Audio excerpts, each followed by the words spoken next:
we somehow went on. We somehow still managed to go onto a wild tangent. Indeed. As always. Even at the end. Just like I said, some things change, but some things always stay the same. It's this party's superpower is that we live going on tangents.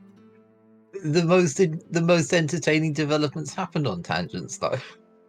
Some of our tangents are pretty good, yeah. Yeah. We just do them way too often. Toshime, I saw your question from yonks ago. I have remembered it, don't worry.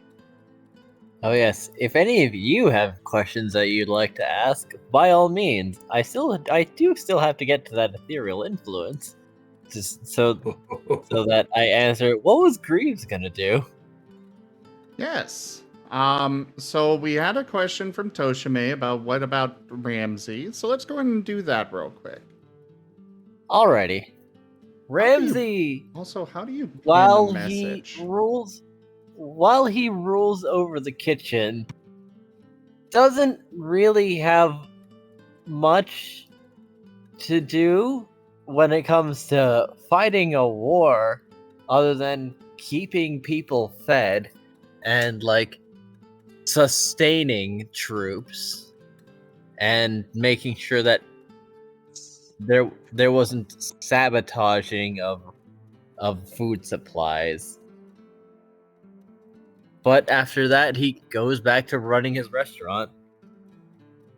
He does play a part when it comes to, well, preventing food poisoning and keeping people able to endure for longer. Food is crazy important, after all. I cannot help but imagine. Especially when it comes to a siege.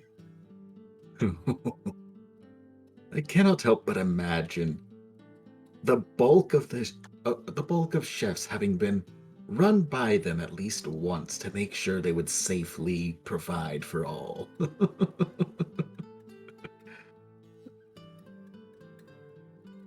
Just imagining. Not nearly as in-depth as Nim, but just enough that a stout dedication to the task. Yeah.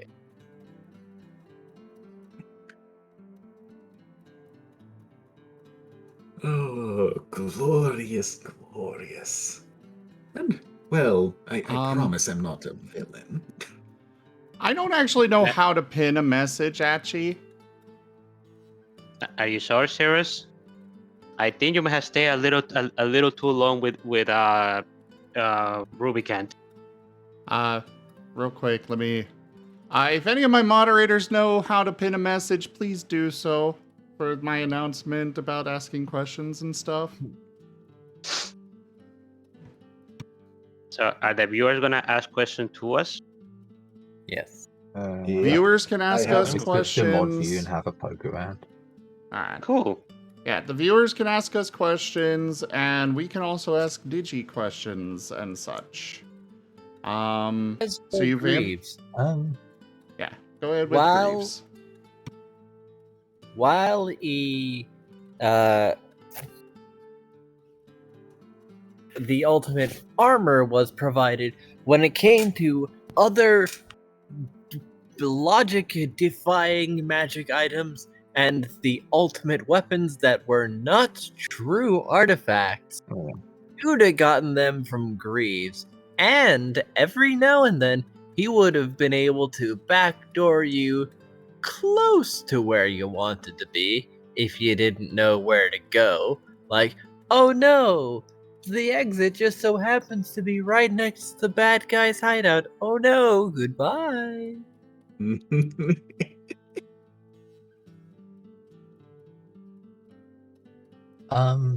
I could Toshime asked a question for Corridan ages ago. I could answer that. Go ahead. Go for it. Toshime asked, what if the Hive members got killed during the fight and got raised by the big thing that, is raising the dead. That needs an answer from you, Digi, on how long do they need to be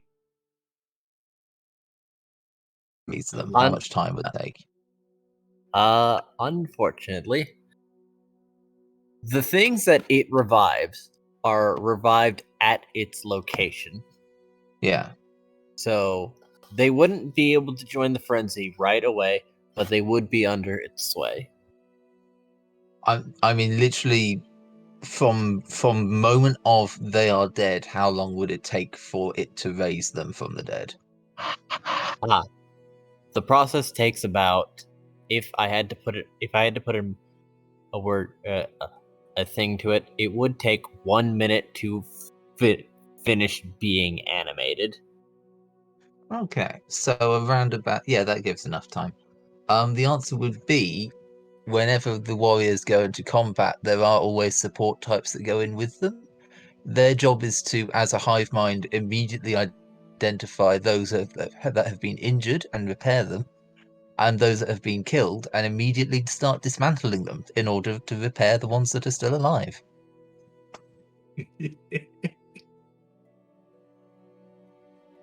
So Toshime, So if a warrior if a warrior dies and the hive mind senses that they have been killed, they are immediately marked for dissection and dismantling and being used on the ones that are still living.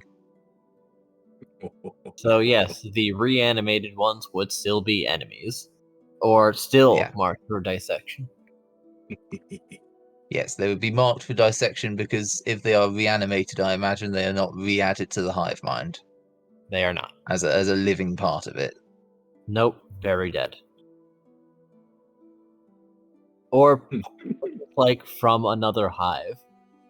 Yeah, they would be marked as no longer friendly.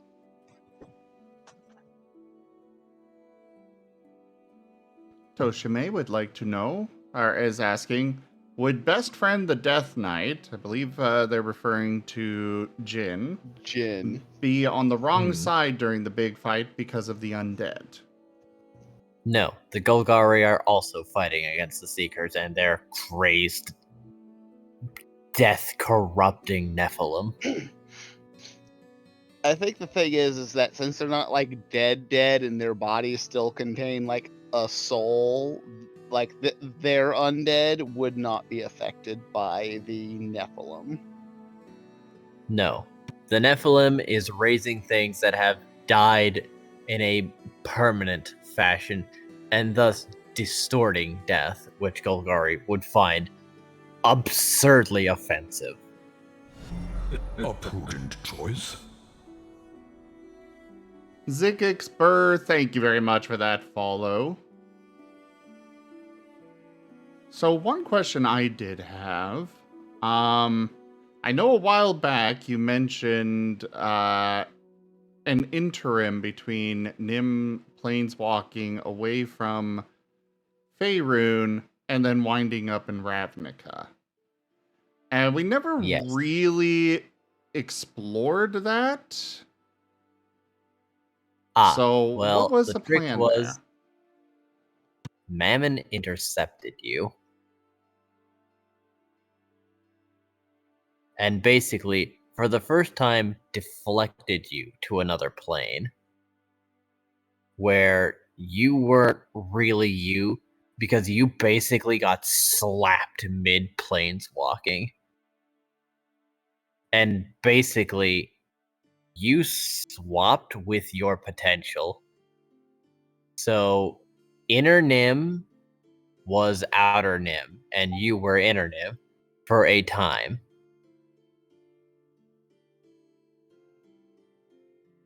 Where he lived,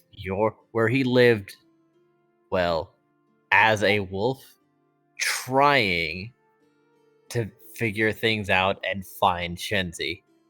Settling down until he found one piece being used by a necromancer and went nuts.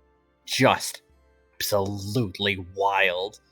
And to everyone else, it was unprompted. He was just suddenly feral as he from what they could tell, killed a necromancer that hadn't really done anything wrong. He hadn't attacked innocents. He was using undead as basically labor jobs. But you flew forward and just executed him.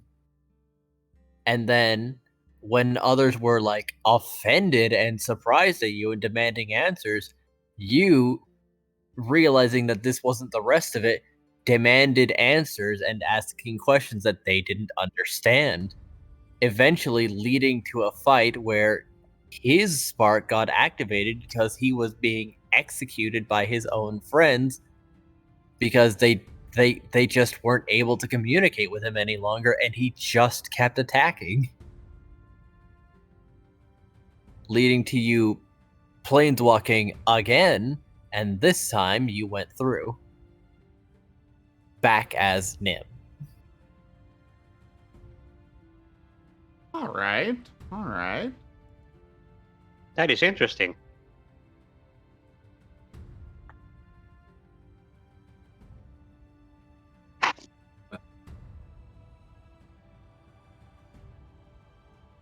Because you thought the rest of her soul must be somewhere around here. The answer was no, and, well, just due to a communication breakdown, you almost perished again. Which is why other Nim was crazy distrusting. And then the real Nim took over and made friends. And understood nothing. Nope, not a single thing. But yes, that was the story that you could eventually discover. You could even potentially have met your old friends, air quotes. Ah. So, Kerr, did you have any plans with Hootie's story that you were thinking of doing? If you're still there.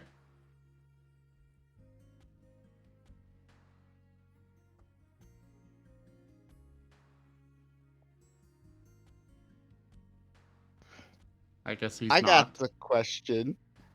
Go for it. Cray, or Moriarty, do you think Graham and Cray would have become friends while they like helped each other basically like take over their families?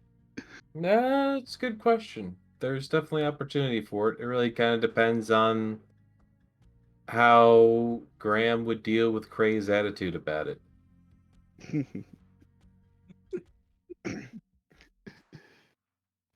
I guess that would be something the only way I'd really know that is, you know, to role play that out. So Right. Because again, Graham's not above doing bad things for good reasons. Or, you know, as long as the outcome is good, even if it's a selfish reason. Which is, you know, kind of Cray's motif too. Yeah. They're actually pretty similar, the two of them. I'd say the only real difference is that Graham is a little bit more fixated on trying to be good, whereas Cray is just like, it doesn't, like, he doesn't really care like how people see him or how, because he is just like, this is just a thing that needs to be done. He's just kind of very like no nonsense about everything. Like it's just a thing. Everything he's doing is just a thing that needs to be done. Cray was very much about the ends justify the means, and by extension, also, he was always working towards his ends, no one else's. Yeah. To him, especially at the start,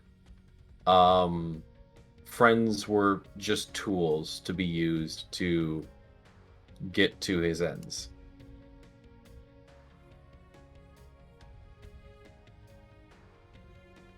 There was a point where I believe where we were kind of jokingly stating that Cray was the secret BBEG or something like that.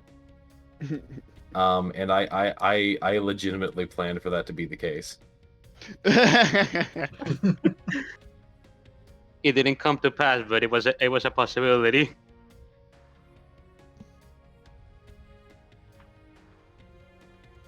We got the good. We got the good ending. Yeah, we got the everybody lives ending. Yeah. If it's gonna be a sudden ending, it might as well be a happy ending. Well, I mean, rock falls, everyone dies is also a sudden ending. To be fair. I also had a plan if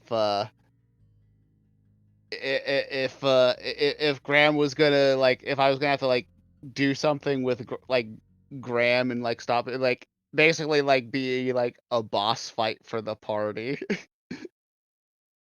To be fair, Whenever Cray's he went ending. mana corrupted.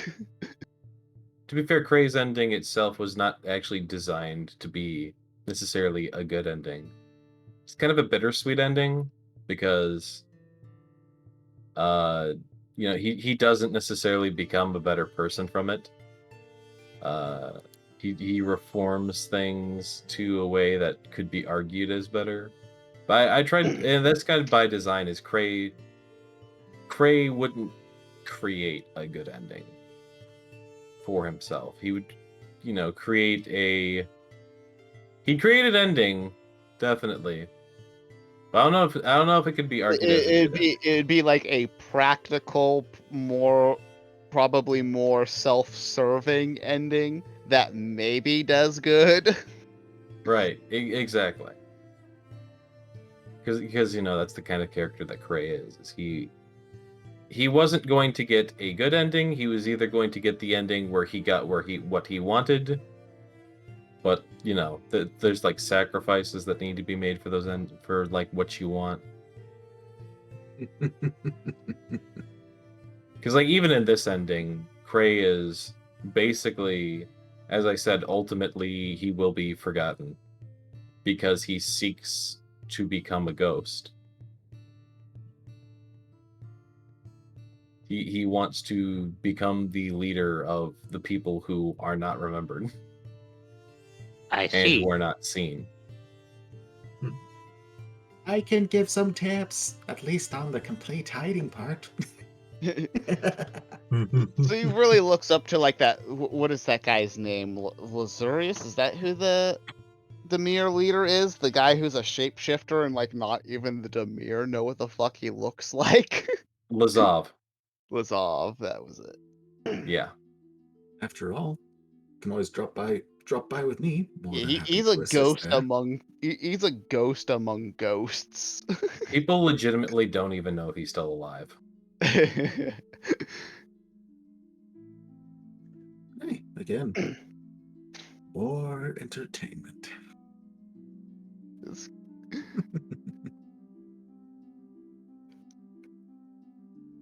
I do. So I do wonder how does Niv ultimately react to there now being two other dragons in Ravnica? Real quick, Yes. before we get to that, because there is a question that kind of leads into that from Balasar. They have a question for Elemen. Would you be a full dragon, or do you become a dragonborn after that? I think Lady kind of explained this earlier, but I apparently can become a full dragon once I've completely used up my mana to bumble Calcero. Apparently, I become a second bronze dragon, separate from Calcero even. Yeah. You can borrow all his aspects and have him summoned.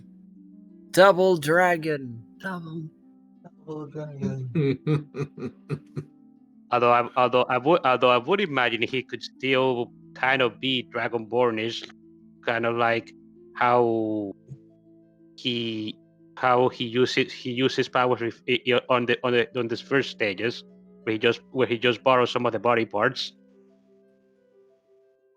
Yeah. So, yeah, so there are probably some things left over.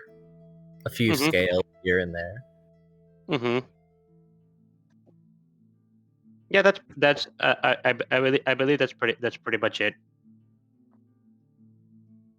And seriously, chat, please ask questions. I will get them brought up as soon as we can.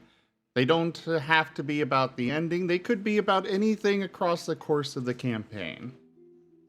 I will So- answer everything. Yep. Any questions you had about the campaign at all, by all means, ask them. Or the characters. Or the characters. Yeah, ask the characters too. But we can get back to Element's question. You have not asked too many, Toshime. Ask more. Well, feel free to ask. This is our chance to get to explain and carry through all of this that is ending in a slight bit further. We appreciate any further questions, anything to elaborate or take this further upon with. Okay, well, my question though, so how does Nib react when there are two other dragons now inhabiting Ravnica, basically?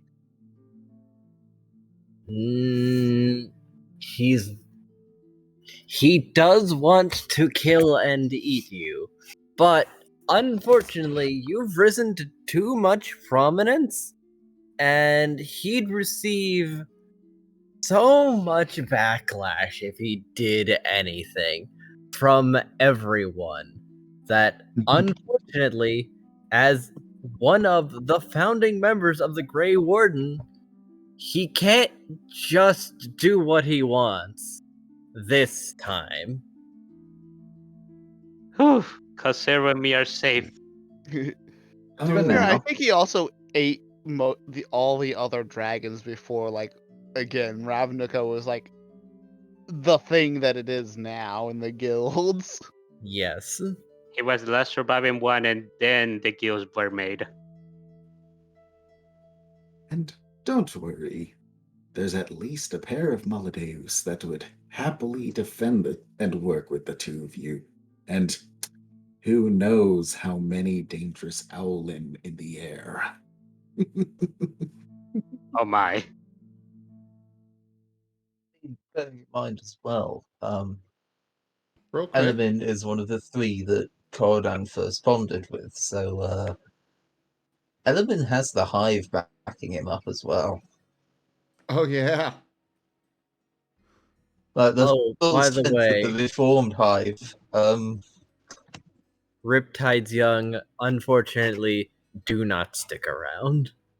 They leave and take the corpses of the fallen with them.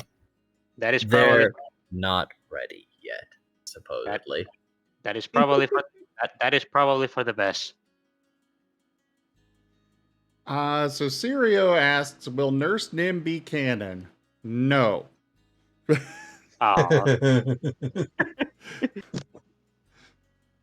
Toshime asks, will the other Yin show up in any other games? So I've known Shenzi for a very long time. Even before I started streaming, she and I are good friends.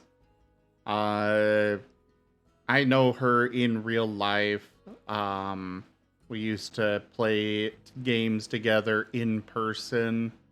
Possibly somewhere in my files, I've got a recording of her and some of our sessions.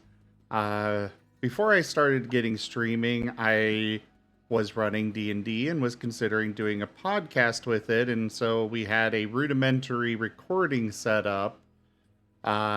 It was terrible, but it was a thing. I don't know if I have those anymore. I'd have to go digging. But yeah, back to the actual question there. I've tried to get her into other games, but unfortunately, she's got a busy life. She actually has a little one that, she kind of has to take care of and stuff, so she's not able to really attend these games, or she's not really able to dedicate much time. I was really surprised when she agreed to coming by tonight, which I'm very grateful for. Especially because D&D is a time-consuming monster. It is. Makes sense. Frost Husky is asking, will we see these creatures again in other campaigns? What creatures are you referring to specifically? Are you meaning like the party? Or the not slivers? What's a sliver? A sliver is a terrifying thing in the Magic the Gathering universe. I think they basically end planes of existences. And also, ironically, very similar to Tyrannid. In that they kind of absorb genetic material, mutate, and they're basically like a death swarm. Okay, well, we see these characters in other campaigns. So, I'll go ahead and answer that first. Nim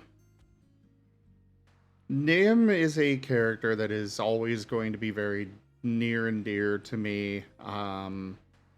He, like I said earlier, he started in Fists of Furry, and then I moved him over to Guild Tails. However, I think I have reached a satisfactory closure with him, so Nim will probably not be making an appearance again. At least not as a D&D character or other tabletop character. He might have a few cameos. That is always a possibility. I have thought about maybe getting a 3D model of him, so he'll be on stream with that. But yeah, as far as an actual campaign where he's the main character, for myself, no.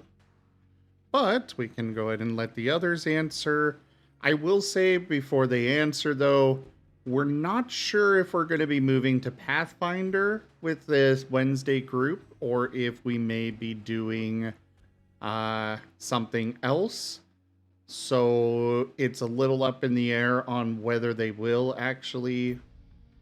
So just everybody keep that in mind, that you may or may not be able to actually play your characters. Because I know, for example, if we do Warhammer Fantasy, you won't be able to play as your furry character. Sorry. Fair enough. Why not? That is something that Taldarius, the new potential storyteller, has made very painstakingly clear. Come on, furries exist in Warhammer.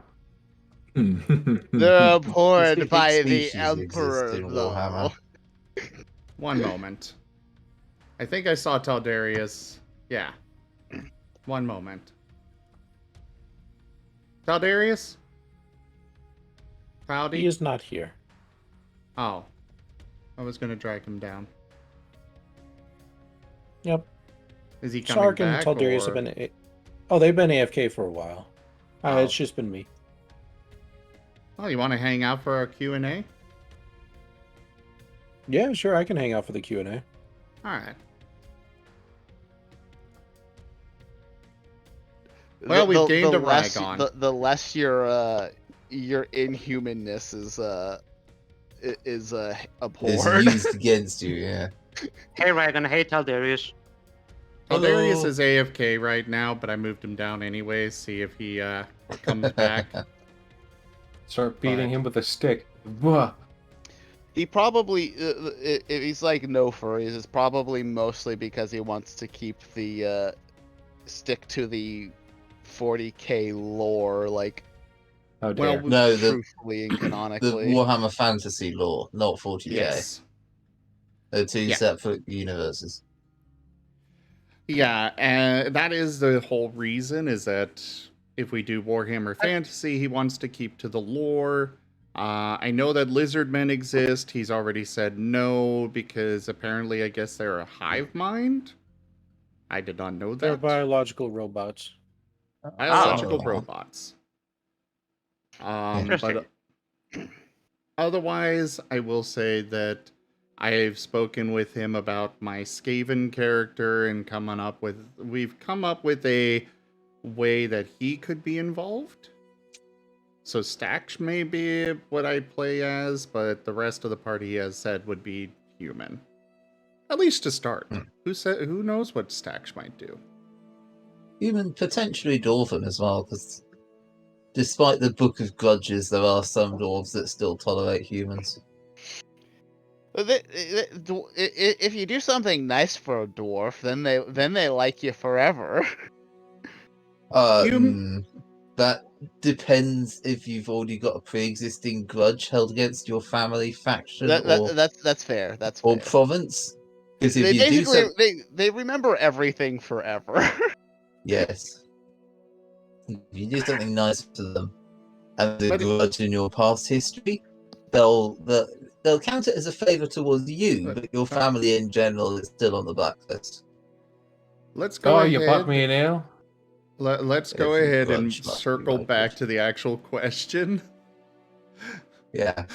Even in the Q&A, we're getting on tangents. Yeah. Well, just a second. Sure thing, Asher. If you go AOL, that's perfectly fine. Thank you for letting us know, and we hope that you stay safe when you're visiting with your family. Aw, I'm sorry to hear that, Asher. That you might be away, but yeah, be safe. So the question: Will we see these characters again in other campaigns? It's a hard one to answer because we don't know what the future is going to hold yet. But we can at least answer whether we'd be interested in maybe playing the characters and bringing them back. Like I said, for Nim, I feel I've reached good closure with him finally, so I don't think I'm going to play him again.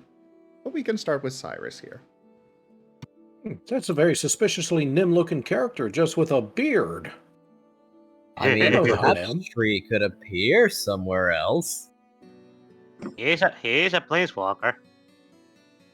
Nim bit someone and turned them into were-Nim. But that is an interesting question that you bring up, Zim. Do you bring the characters back? Is it even worth it? Considering the amount of trauma that this is probably causing for most of the players here, it wouldn't surprise me if nobody wanted to bring their characters back, just to kind of prevent that bitterness from coming back in the mouth. What the hell are you talking about? He's talking about how we had to abruptly end the campaign and stuff. And fast forward all of the plot and development into a single session and content that could have taken like months, if not another year to finish out. Years. It's for me at least, that is part of why I'm leaving Nim behind. I'm accepting this closure. That makes right, but it's not a bitter thing. He's saying it's like, ah, yes, this is traumatic, and playing this character again will just remind us of the bad times. Some people will feel that way.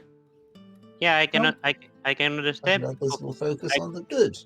I can understand people feeling bitter because of, even though I do believe that if we ended this session pretty good, it's still a bit of a bitter ending because things are just ending so prematurely. Yeah. The best way I can kind of put it is you're eating a delicious apple, right? And then I bang you in the knee. Sure, you could still enjoy that apple, but you're probably still going to feel that pain from the knee bang. Yeah. Well, I'm not gonna put the apple down though. Yeah. All right. No, like you're eating an apple. Someone shoots you in the thigh. Can we move on from the weird, bloody metaphors and answer the question? Yeah, I was about to say we were going to, if I may, at any point. Go ahead, Cyrus. So, while I will acknowledge that I won't necessarily play Cyrus again, at least from a basic point, considering the conditions of Cyrus and Ruvikin all but being linked, if you will, much like those two little knuckleheads that were previously with Ruvikin, I suppose for a sufficiently steep price, a temporary visit of Ruvikin and Cyrus could be arranged. If, say, a bit of devastation may be necessary.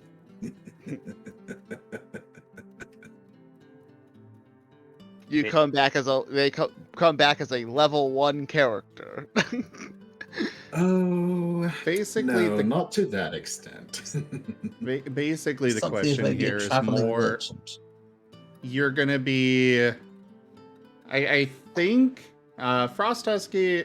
Correct me if I'm wrong, but I think your question is more: would we play the characters again from the start? So they would be fresh news, story, fresh everything, and just, same character, just everything in the past gone. As far as me, like, I would say yes, because I usually, like, okay, this character has like this kind of base personality, and then like I'll just like be like, okay, this is a thing in the world, this is a thing in the world, this is a thing in the world, and it affects this character's base personality in these ways. So he'll be a little bit different every time I play him. But then is he truly the same character? A resplendent Essentially, offering. no. That's why I'd be okay with $50. playing the character again. Toshime, thank you so much for that donation. I guess we have one more thing to do, Enja. But let's go ahead and finish these questions before you get to that. If I may, when it comes to me, honestly, I'd be down for playing LMA again. In fact, that was actually what I was planning to do if we do get another furry campaign going. Because I actually wanted to finish one campaign with Element. The two that we have done, we had to end them prematurely.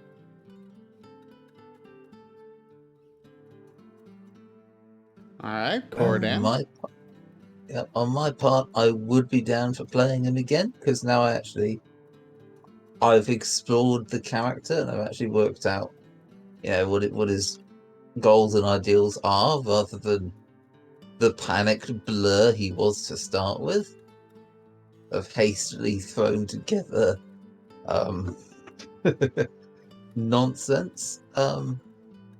I'd be down for playing him again and actually playing it from knowing where the hell I'm going with this character, but also from the side of what Woe was saying. In the way I play my characters, is I kind of like them to either know each other in the background, so like my ranger and my fighter have shared a drink and swapped stories in a pub, and my Kenko artificer has performed maintenance on the Warforged and a couple other things like that. I would probably like to reference Corridan and the Hive in some way in the background of some of my other backstories. So I kind of like to have my characters, even if they are in different worlds, I kind of like them have little references to each other. I That's will cool. say that as much fun as that would be, I don't think we can have those kinds of references going forward in our tabletop games. That's fair enough in your tabletop games. I shall do it in our own one, in our private and non-streamed ones. Yeah. Yeah. Cray, we haven't heard from you yet on this. As far as Craig goes, I think I'm I'm happy with the character where he got to what he got to do. I think I'm just good to move on to the next character. Not necessarily out of a place of weird bitterness or anything like that. It's just, yeah. I got to play Cray. I'm happy with it. I'm good with it. Depending on what the next campaign is, I'm happy to explore a different character.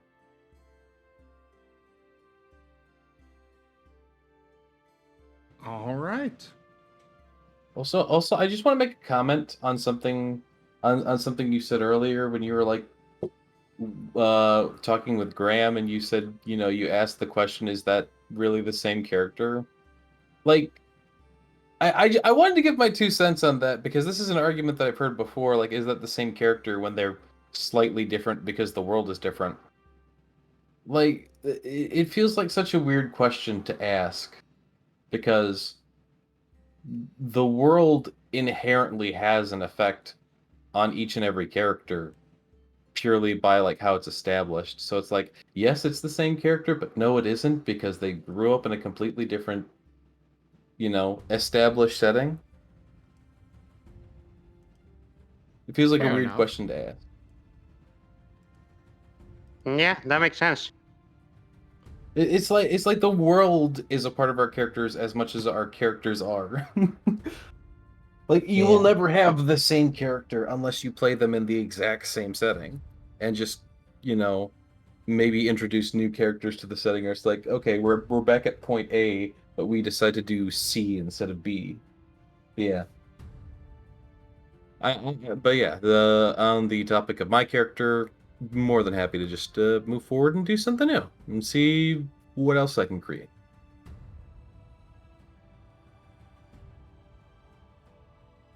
All right. Enja, you there? Sure am. Did you? Well, the donation goal was completed finally. Yep.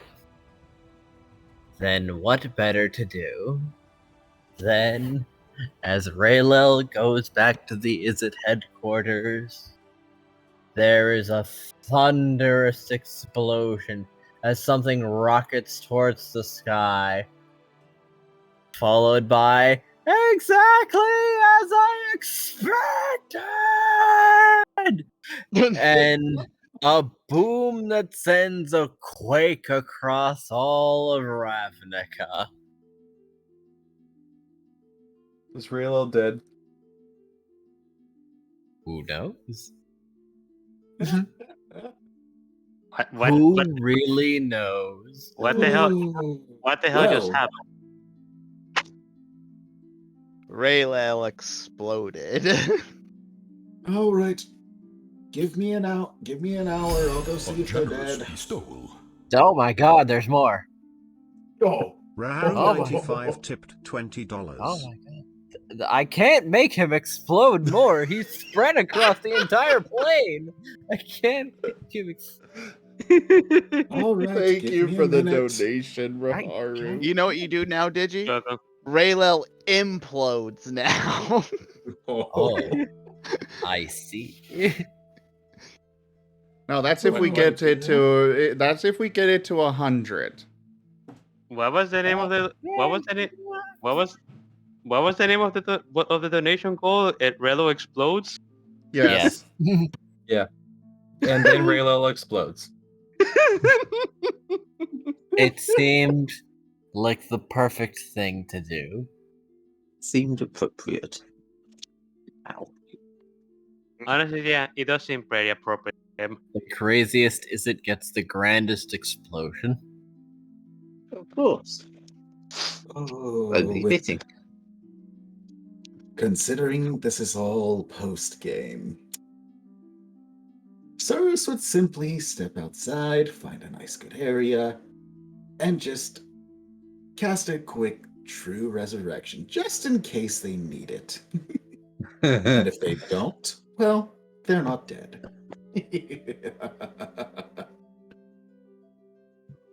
God, that cackle. You are really good at evil laughters, Whoa.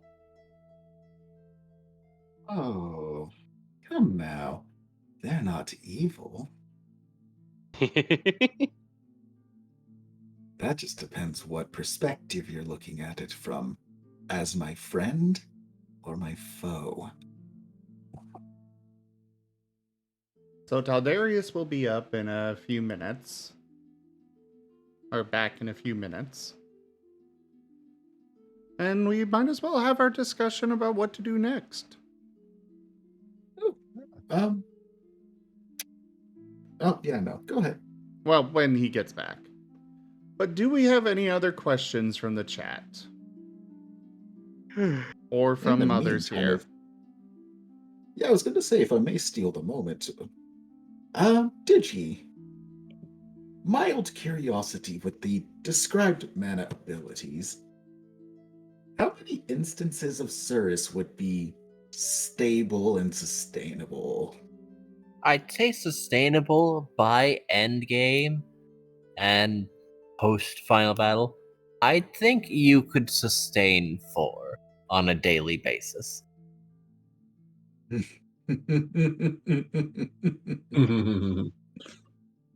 Excellent, excellent. Just Meanwhile- imagining. Oh, go. Oh, no, go ahead.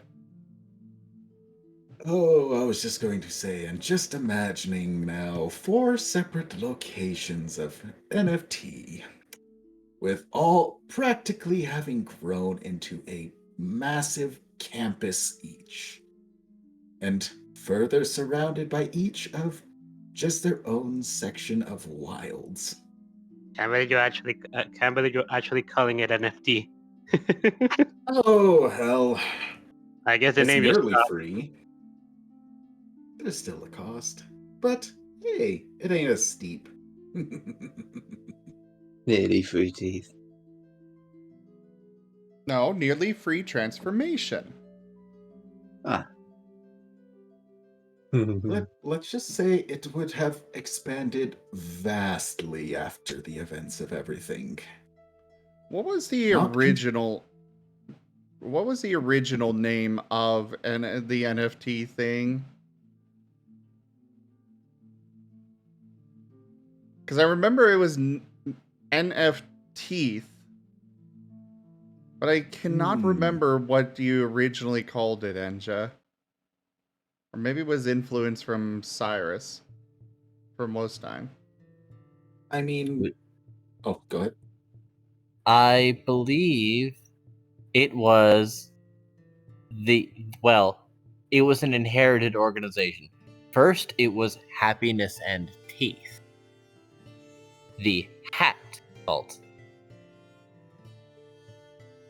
And then, after it was taken down by Element, Cyrus inherited the location and found Rubicon, and they talked, and I don't remember what it was called originally. I believe I'd also left that to Cyrus. Well, I know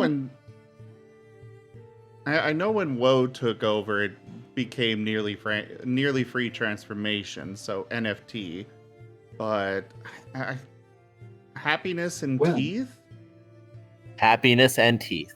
The Hat Cult. Okay. What were you going to say, Woe?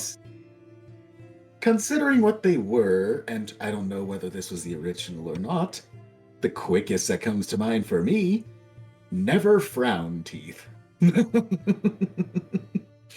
But hey, I don't think that was it. That's just what comes to mind.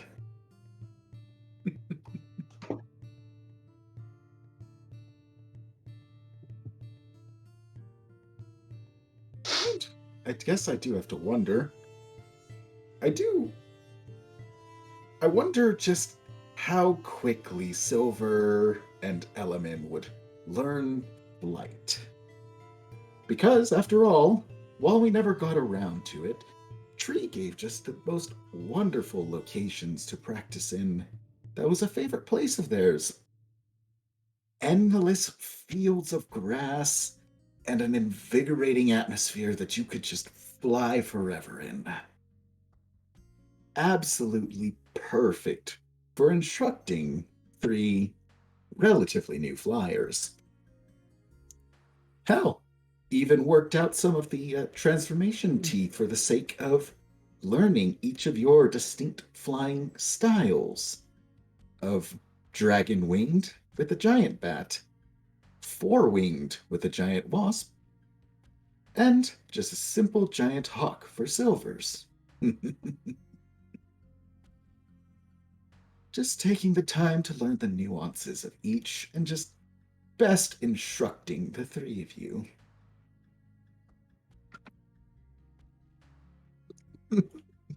Sounds excellent.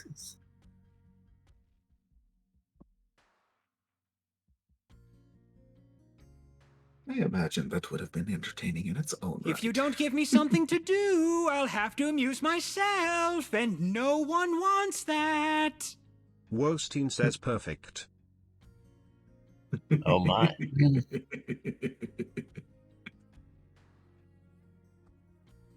I had to play the card.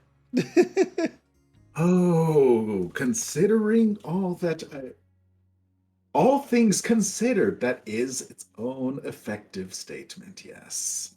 I will entertain myself in some fashion or another.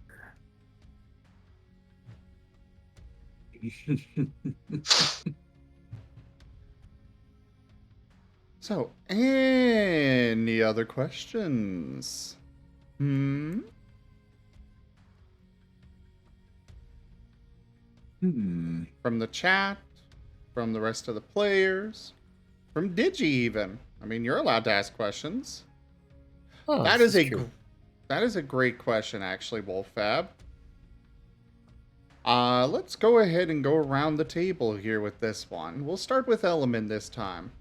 What was your favorite part of the campaign?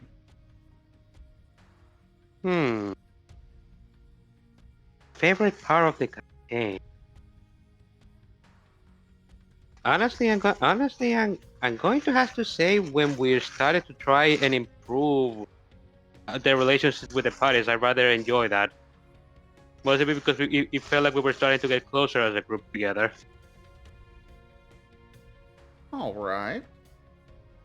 Trey? There were a lot of good moments. It's hard to pick a favorite.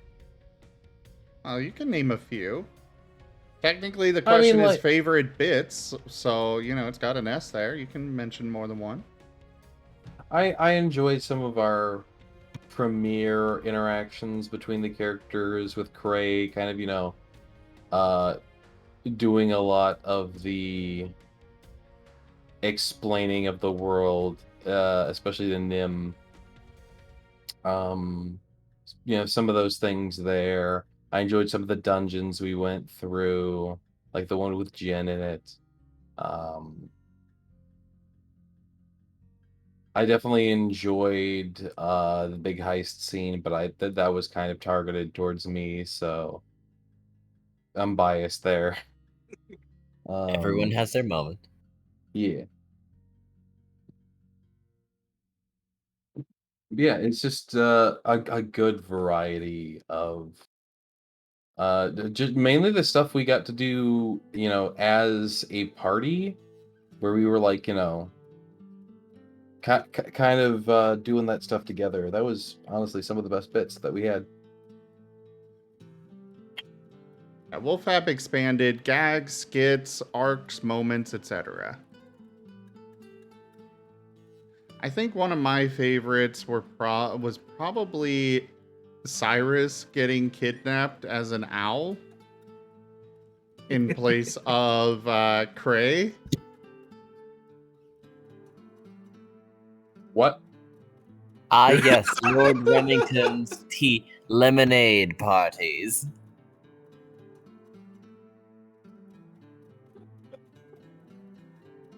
And to explain, Foxbard or Cray, there was an incident after the tea party that Mary was instructed to take the bird judge of the lemonade party, as it was known that it should have been you. it was not named that it would be Cray, and when you sent me in your place, or rather stayed home and allowed me to go instead, there was a mix-up of targets. And, well, one of the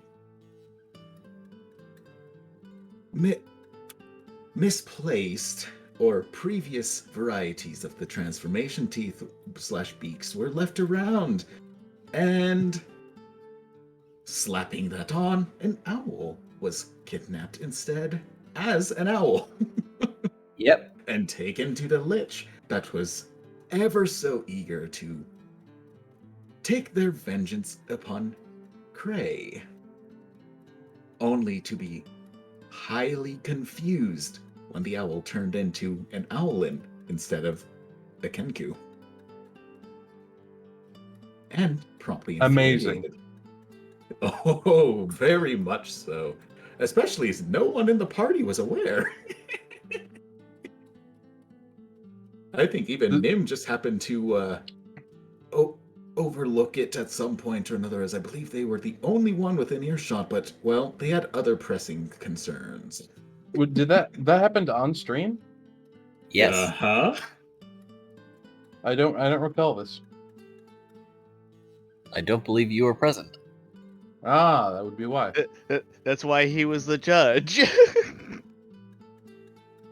Yep. I believe you did stop by, but you didn't partake in judging, or at least you weren't the main one from that point. You arrived, I believe, late and left early, much as Graham left early as well. Was that the one where I brought my own lemonade? I am not sure. Because there were two lemonade parties. Well, one that Cray actually participated in, but he got like second place. It was the second one. Okay.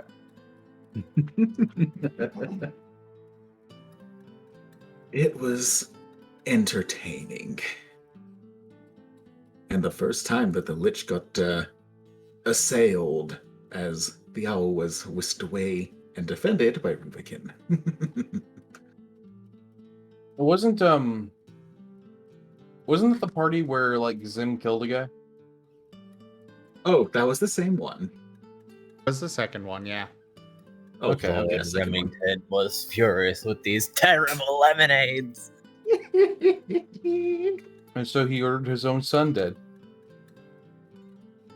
No The family rage of him who punished him mine severely. will insult me in such a manner.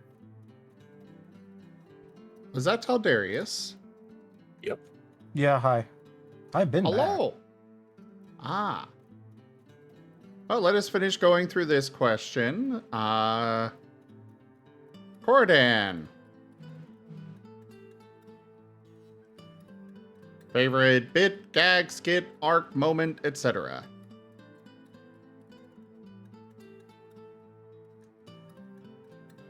Rob? He gone. But yeah. Okay, Graham.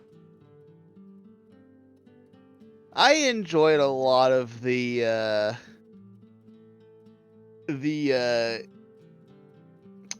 inner party conflicts that we ended up like resolving. I loved that like bit of like story and plot of like, you know, these are really just a bunch of fucking strangers who had like nothing in common, and they're just trying to like figure out how to like work together and get along.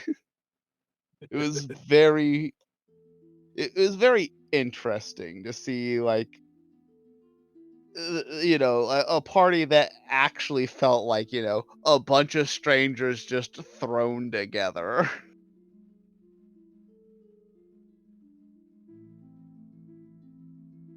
It got a little out of hand sometimes, but I think if we would have had the chance to continue on, I think it would have resolved itself fairly nicely by the end of everything.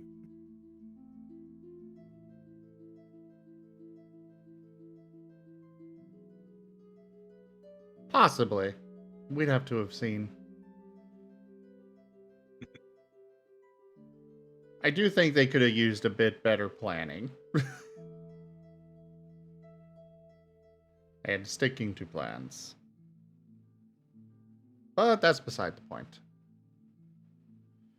Cyrus. Oh, welcome to NFT. Oh, absolutely surprising to be asked suddenly out of to partake in this session, and would be the kicking point for everything that followed. So easily the point of entry, if you will. Plus all the shenanigans that occurred, and well, as the character developed a little more, a little bit of looking back on the different tints to how everything pans out with the new light. After all, well, while the ranger side was shown, there was still the druid side that was left to its own. And well, you weren't exactly undetected in intentions, but there was still some earnest honesty in some of the interactions, such as assuring element that by all means they would be protected if they should choose to flee from the current predicament they were being lined up in.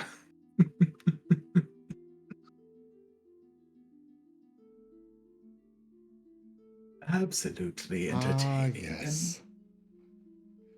When Nim decided to, when Nim was trying to get an element to take a long-term vacation.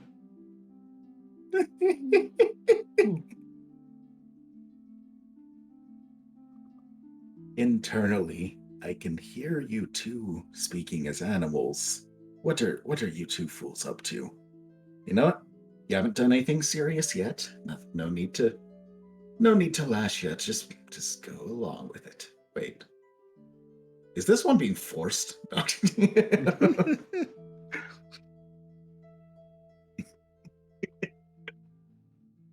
Absolutely entertaining, and I loved it. Though, I will admit, there was a little bit of fun in some more honest chaos and confusion with the Lich encounter. Oh, I have to just imagine just a bit. The back of my mind does wonder that for all the panic and chaos that occurred there, I wonder how that Lich would be if a pair of Molideus knocked upon their door, if you will. Oh, he'd be shitting his soul. Bonus points if, rather than that, either that, or better yet, to simply knock and attempt to settle terms peacefully. And if those break down, a simple statement. Well, I tried to talk this out, but I see you have made your choice. Goodbye. Before a nice summoning of Rubikin, and becoming a Molideus. And the Lich was no more. A pair of demons are nearly immortal because of their phylacteries. I'm actually kind of curious where the hell he was hiding them. Literally off this plane. Ah, so we would have had to use tree to like truly kill that fucker.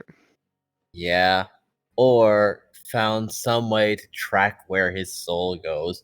Probably through Nim being there as he expires and actively focusing for it. Well, I will say, phylactery, at least in Pathfinder, Pathfinder is where I know for sure, but there is the idea that a phylactery doesn't have to be an object. It could be like a cult. Like the Seekers themselves, we would have to destroy all of them in order to actually destroy the Lich. The boy who lived. Yeah, it can be. I do know what you're talking about. It can be in like a living being, but it's still like a little piece of his soul is hiding in something. No, it could be attached to an idea.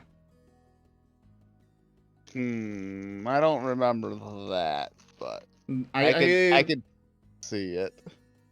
I know it's in Pathfinder for sure. I don't know about D&D, but in Pathfinder there is a lich that you face off in one of the adventure paths, where he is literally tied to the cult that worships him. Just the idea of the cult itself. People actually worshiping him. They keep him from being able to be killed. So you have to find every single one of his worshippers to permanently kill him outside of some other, like, act of God or such. It's similar to that concept of a god existing just because someone believes they exist. Exactly. But in this case, it's a lich. He is kind of a god. You're right, Endo. He is kind of a god. He's a lich that became a god in a way, and yeah. That makes sense. But anyways, we've got Taldarius back. Why don't we go ahead and move over to discussing potential next steps for this campaign? I had favorite bits too.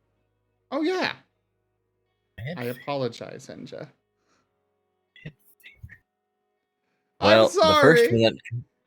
the first one that comes to mind was that when Terracona tried to defuse a situation by suddenly and blatantly asking Tanya out.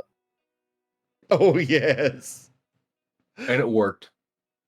Like, I had to think about it because, like, unfortunately, that was indeed the perfect response for Tanya with how I had her personality. It's like, well, damn it, that is an excellent way to diffuse her, no matter what the situation might be. It's like,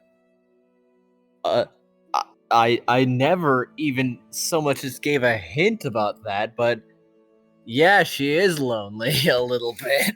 Like, well, okay then. Good for you. Nim gets his mana piece.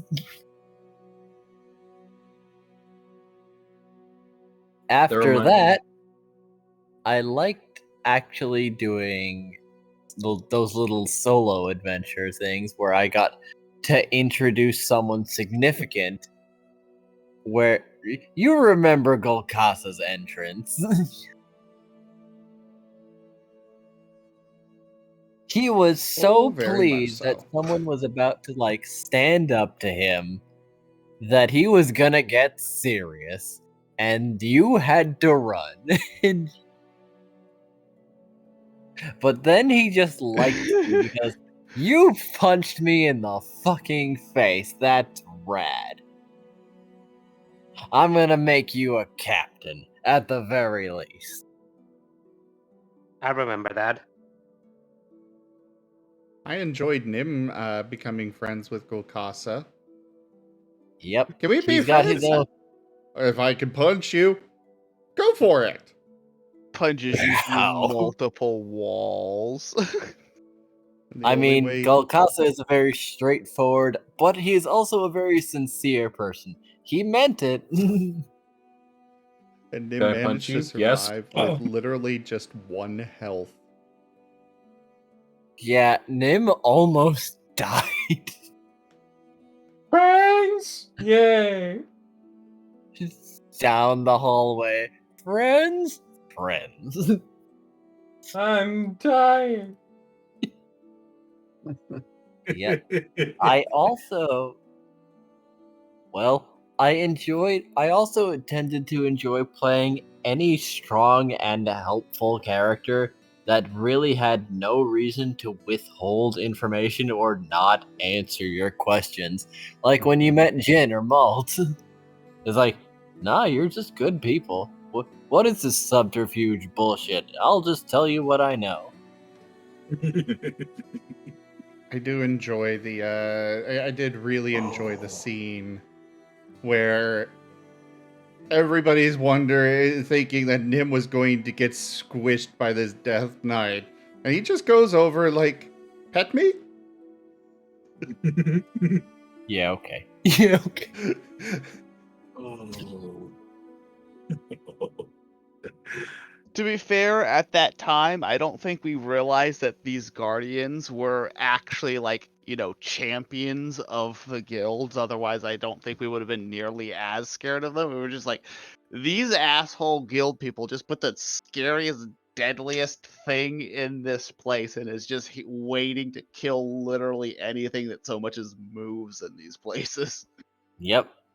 Nope, these are good people, actually. Well, for the most part. They also tried to pick the ones that would survive the longest. Golgari had it easy. Whereas the Gruul, not so much. They had literally demon plants that would just shoot anything.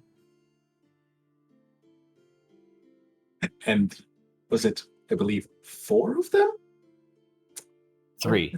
Or was it, okay, I believe, I wasn't sure because I was trying to remember. I thought it was a 3. But that brings up another favorite moment for later. Yeah. Well, those were my favorite moments, and they were plentiful. I like a big, strong character that's like, no, I'll be cool. No, I don't. I really don't have any evil plots. I'm just here to be cool.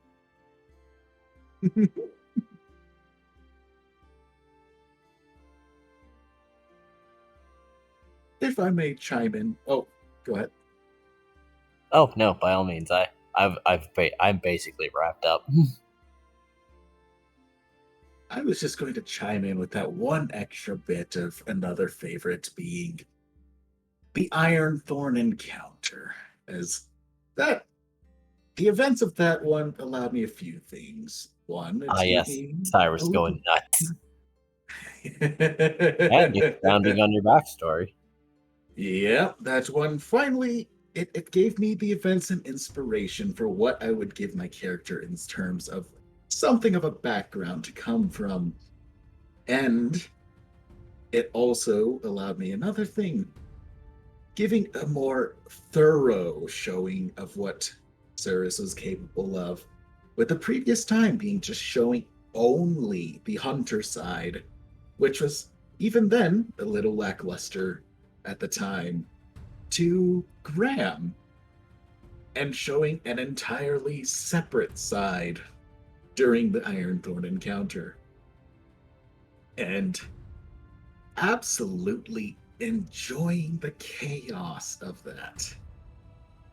And just loving the image of a borderline battle-crazed owlin speared through with 4 spikes and finally sidestepping one and angrily yelling out, "It is safe to die."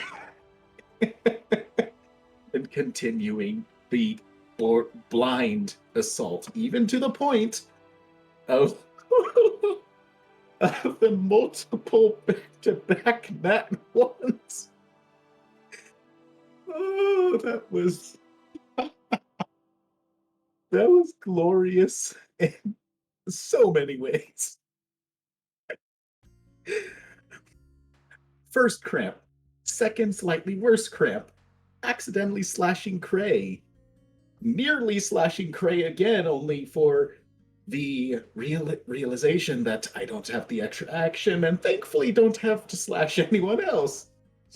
And then accidentally nearly hitting Silver, only stopped by a giant owl. And finally starting to come to my senses and winding down as that was 5 nat once in a row. I've got to start dialing down this craze even a little bit. But again, there was a reason for that. And that one arose inspired by that encounter. I'm also absolutely entertained. No one asked about it later because, again, speared through with 4 spikes, cramped and denied attacks twice, nearly hit allies twice, nearly hit a 3rd time that was denied, and the owl was still going on it all after, even going so far as to heal everyone else first, and then trying to tend to themselves. I put a lot of thought into that, and I was highly entertained with the entire scene.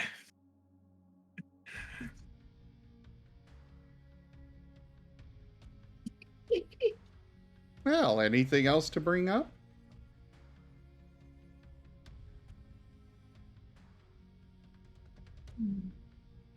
I mean, I have to imagine Graham liked talking to his patrons, both of them. Yes, it was an interesting interaction, and I kind of wish I could have done more things like that. So that's like the fast forwarding just is like,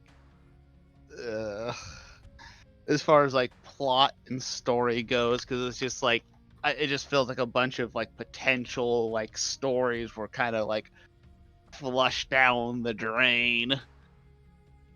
Pretty much. No, a child is talking down to us.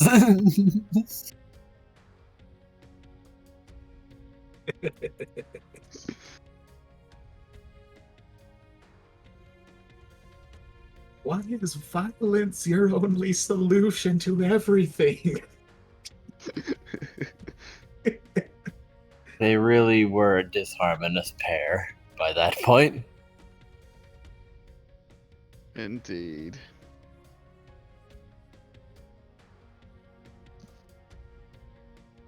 Oh.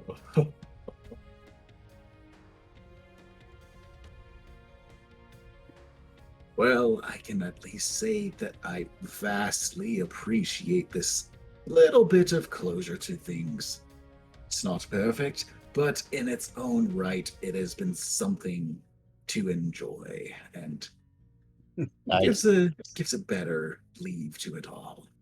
I was preparing something, so it wasn't completely last minute, and I did get to talk to everyone and try to figure something. Indeed.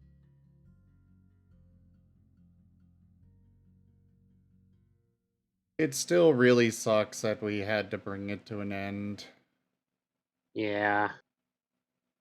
Yeah, I would have liked several more sessions, even if we did have to rush it somewhat.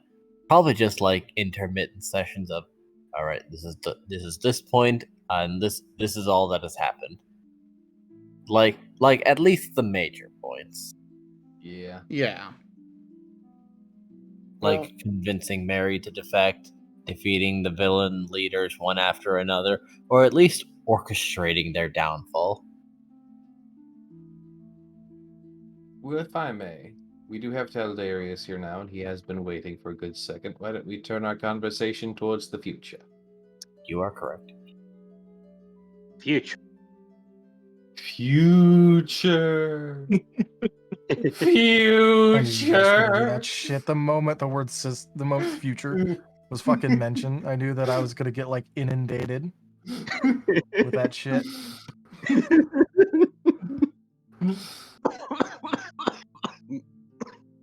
I'm fine. I need to now go and make that a meme. Every D&D player right now. Future. You're great. You're great, Moriarty. Thank you. Well, I know On that subject, I know Kerr really, really loves Pathfinder, first edition specifically. Yep. I'm going to do the thing that I always do, and I'm going to beg someone to do a Star Wars campaign. All right. I do know how to play the Star Wars RPG game because that's actually what I play on my Saturday game. But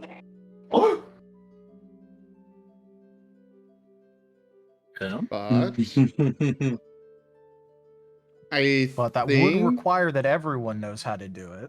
That's true. To be fair, I don't know. Are you talking about Star Wars Saga, or are you talking about Star Wars?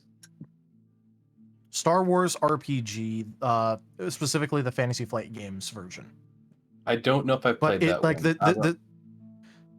It's the one where you use the custom clickety-clack dice. Ooh. The yellows, the greens, the purples, the reds, all those. So there's I- custom color clickety-clack dice. But, like, for example, the yellows and the reds are D12s. Okay. I never got to see that one. I just had I've only ever touched the Star Wars Saga system, which works off of like the D20. It's basically like reskinned D&D. That one. Yeah, okay. Yeah. That being said, I know it is not a D&D property. It's not a Wizards property. It's a Lucas.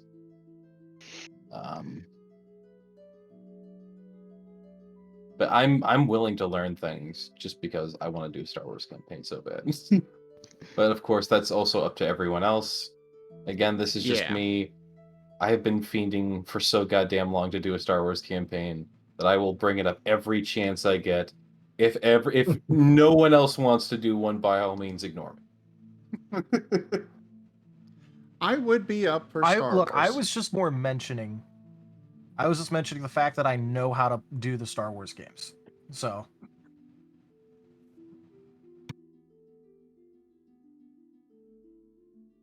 it is an open option, which I'm excited about.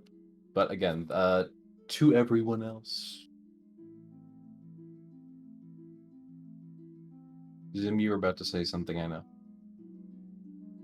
Oh, I was just saying that I'd be up for Star Wars. But again, it is a group discussion here. I will admit that unfortunately, with the coming possibility, at least, of a job, I'm not sure where my hours would lie. I don't think I could reliably make it for this game per se. There might be the chance of another on a different day, but I will admit I don't know if I will return. If needed as well, I should state I can do today or Tuesday if we want to change schedule at all. I'm also happy to go potentially later or earlier.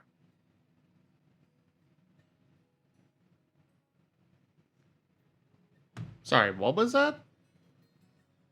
In the event that we would also look at changing schedule at all, like depending on if we need new players or different players. I assume everyone here is going to try to stay in the game. So I assume that this time works. But if the conversation of schedule changing at all comes up, I'm happy to go earlier, I'm happy to go later, and I have Tuesday available, but otherwise, this time slot works pretty good for me. I can say the same. All right. So, Cyrus, you're talking about needing to drop out. Unfortunately, I may do so just for the fact that I was already planning to leave this one a little bit because from what I was understanding, my hours would not line up, and while I couldn't guarantee every session being there, that I might say, for example, I might still exist a little bit on the side. I was working with Digi on that one, but I don't think I could fully invest in a session. Maybe appearing a little bit, Because I think what I was doing with Digi was kind of stepping back a little bit once more. After all, my character started as an NPC, I'd have no problem kind of popping in via that as not directly one of the party, but close enough to still work with. So I might be willing to participate in that fashion, but it would come to what everything looks like and if I can still keep the interest. I can't guarantee anything is all I say. Makes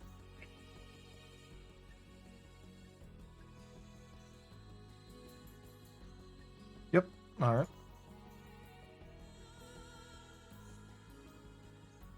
But I do want to pose the question out there because I feel like I'm the only one that's spoken on this topic. Does anyone else have things they want to play? I don't know what else there is. I am not familiar with any other RPG besides D&D. I So suppose. I'm familiar with Pathfinder.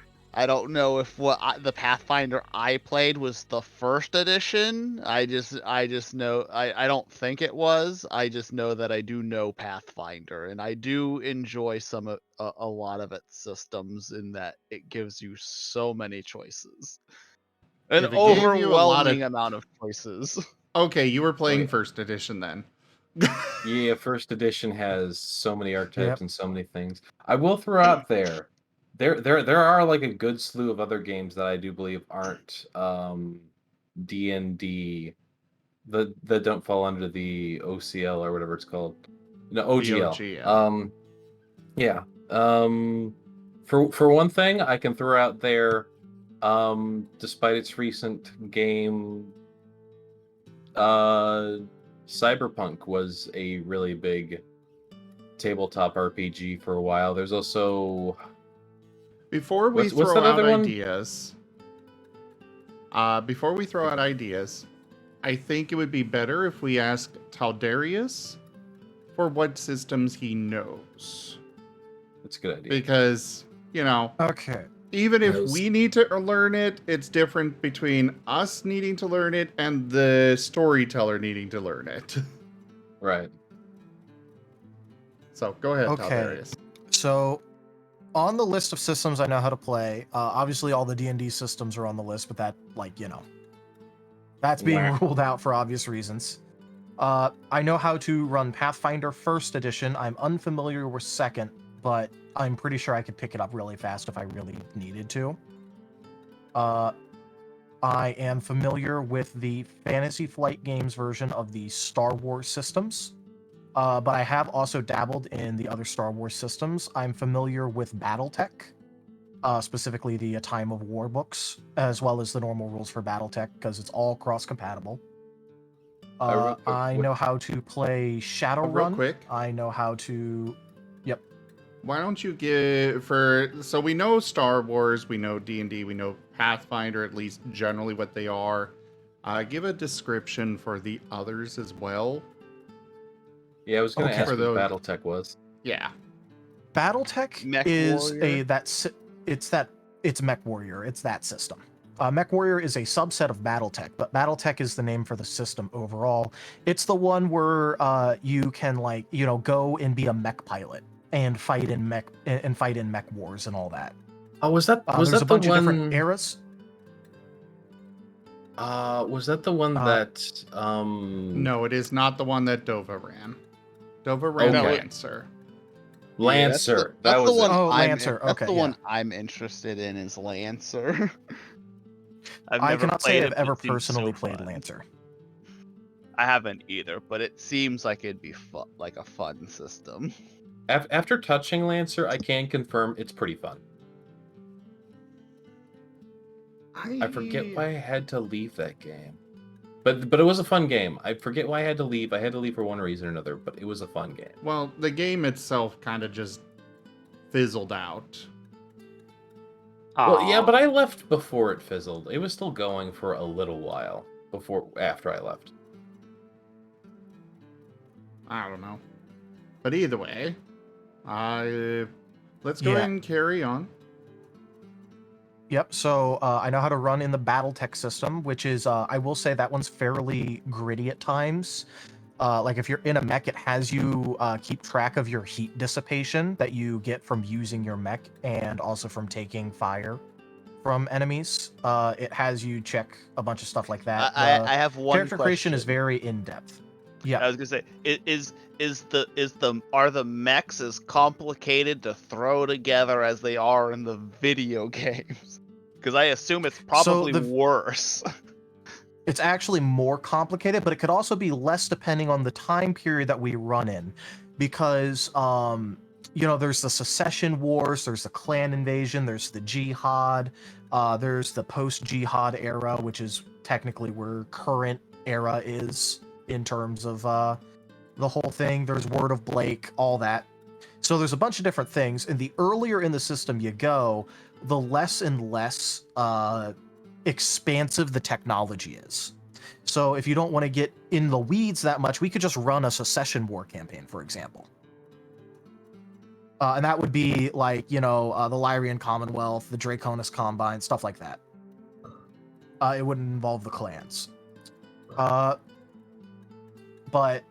let's not get too far into the weeds because there's a bunch of other systems that I know.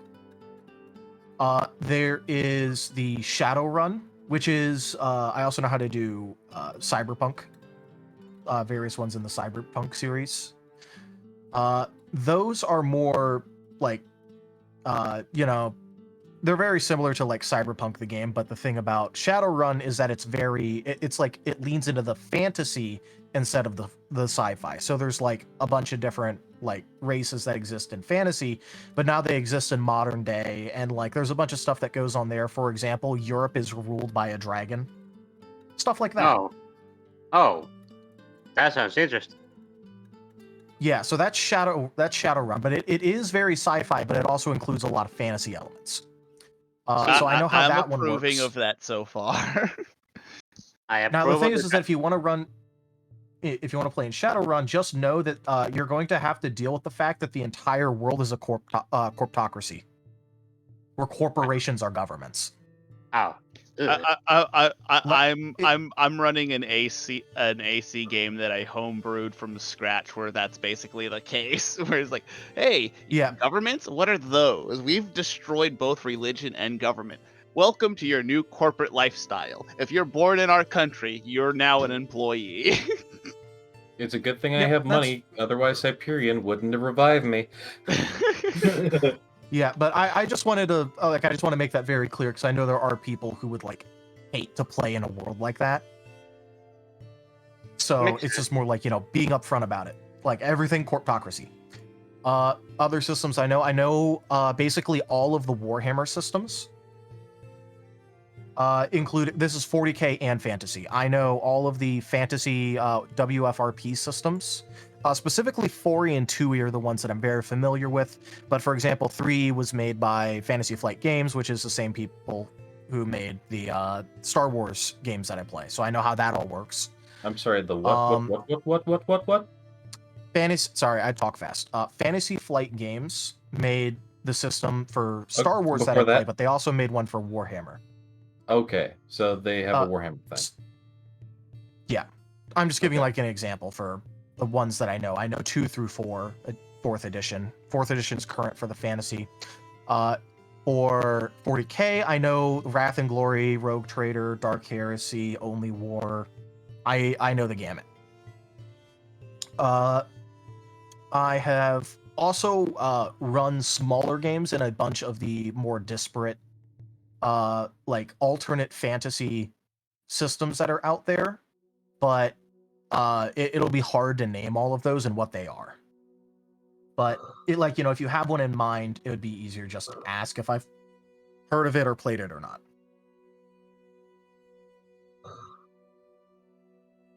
Also, I will throw out there, I do know that there is a Sea of Thieves role-playing game system.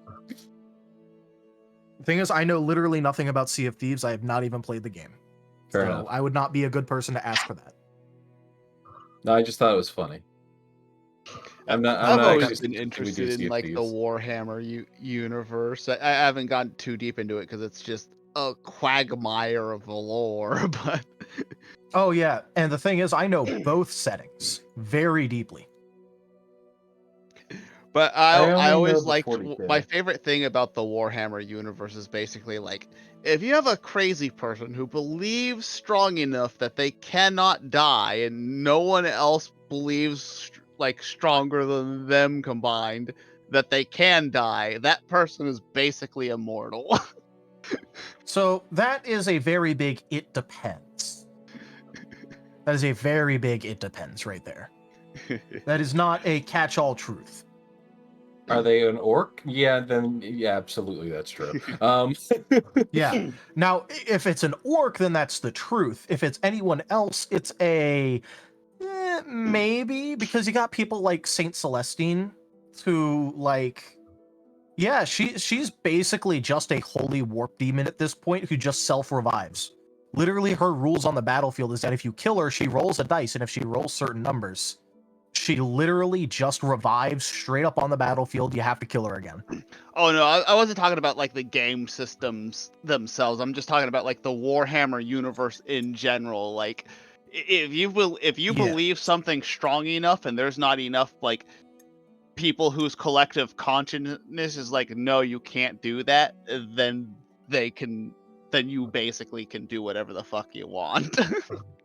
Amazing. Yeah. But Again, that is mildly supported by lore, but also not really. So it's a very big it depends for that being true. Like I said, I know it's like basically like yes, some people. So there's very clear examples of. Sorry, Rob, you okay there?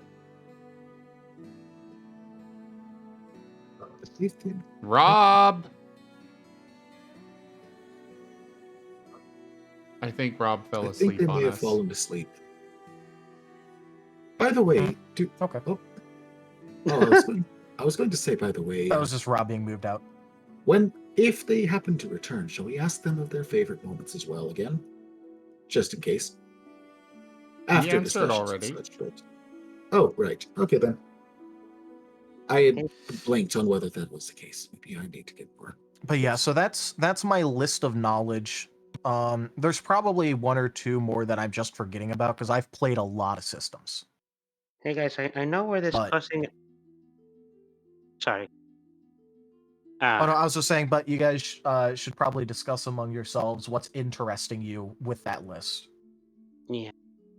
Hey guys, I know we're discussing the next game right now, but I think I need to head out right now. I am feeling really tired right now, and my brain is kind of falling asleep. Yes, I'm also kind of getting there too. Why don't we Perhaps next continue the discussion in chat or in voice next week? Yeah. All right, so next week we will meet up again, or we can discuss in the chat, so keep an eye on the Discord. I did add you to the channel, Taldarius, and we can figure out what we're going to be moving to. Yeah. Have a good one, guys. It was this campaign has a lot of ups and downs, but I really enjoy myself with playing with you guys. I hope we can keep going with some other thing. Indeed.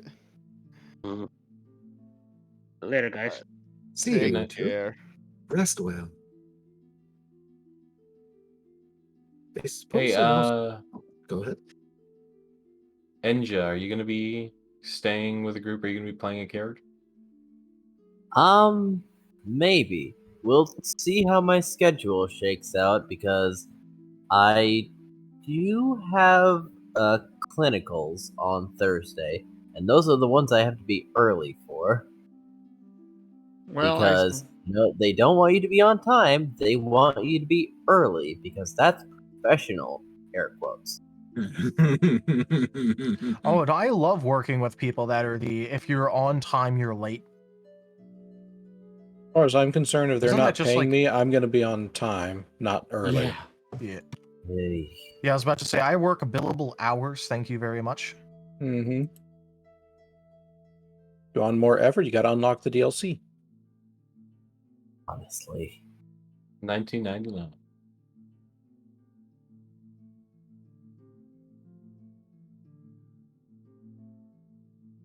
But I could probably figure out something like if I just like slept twice in a day. I get home, I wake up for the session, then I go back to bed. I have done that before. And I will say admittedly, with sleep medicine. I will say we will be sticking to the 4-hour cutoff thing, mostly because of Graham. But right. Yeah. We'll go ahead and wrap up this Q&A though. I appreciate all of you again so much for joining us and supporting the channel over these years. And that is officially the it for Guild Tails Dungeons and Dragons. It will be a few weeks before we're actually ready to begin streaming the next campaign. We'll be working on that. Part of it will be streamed, part of it may not, but we'll get there. Check out our website, zgfgaming.com. We've got links for our Discord, Telegram, Twitter, Patreon, and more. There on the website, as well as down in the description below through our link tree. Thank you to my patrons, donators, and subscribers. It is because of your support that I'm able to continue bringing these streams to you all. I really cannot do this without your guys' help and support, so thank you. Consider becoming a patron over at patreon.com/zgfgaming. It is one of the best ways to support the channel, though you can also do so by simply sharing the stream around. But for now, thank you all so much for joining, and I bid you the most fondest adieu. Bye, guys. Goodbye. Farewell. Have a good night, morning, or what have you. It's been grand.